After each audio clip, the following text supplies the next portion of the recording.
На повестке актуальные вопросы противодействия радикальным идеям и профилактика экстремизма среди молодежи. Особое внимание на встрече уделяют информационной безопасности и работе с молодежью. По словам участников, именно подростки и молодые люди чаще всего оказываются в зоне риска. Вот вы проводили там встречи с молодежью, да, показало то, что молодежь, если у них постоянно возникают вопросы и не хватает времени, да, когда мы проводим, мы же видим, там час мы проводим, 2 часа мы проводим, иногда через 2,5 часа, когда уже время заканчивать, а еще вопросы осталось, это показатель того, что этого недостаточно.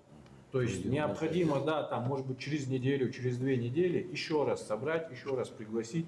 Отдельно обсудили вопрос незанятости молодежи. Спикеры отметили, когда молодым людям нечем заняться, они могут попасть под негативное влияние. На сегодняшний момент в городе Сунжа 2 спортивно-развлекательных учреждения – это стадион и ФОК.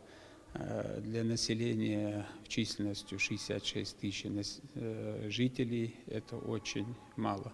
Хотелось бы побольше. Вот сейчас неподалеку здесь благоустраивается парк. Надеемся, что этот парк запустят в ближайшее время и побольше люди будут проводить с семьями, со своими близкими, знакомыми, друзьями. За круглым столом также обсудили случай, произошедший в Сунже, откуда 11 человек выехало в Сирию в целях вступления в международную террористическую организацию. Некоторых из них удалось вернуть на родину. С ними мы проводим индивидуальные профилактические мероприятия. Они больше не попали в поле зрения правоохранительным органам, как радикально настроенные лица. Они живут со своими семьями. По словам представителей администрации города, в Сунжинском районе ежемесячно проводится работа с молодежью в рамках профилактики терроризма. Мы проводим спортивные мероприятия, вовлекаем молодежь, также лекционные мероприятия именно в школах, в колледжах, так и иные мероприятия в городе, да, с привлечением молодежи, чтобы они были вовлечены, что-то такое интересное именно для молодежи, чтобы им было интересно участвовать. Подобные встречи уже проводились в Малгобекском и Надрановском районах. Их целью является оценка работы муниципалитетов по профилактике экстремизма и терроризма и выявление новых методов работы.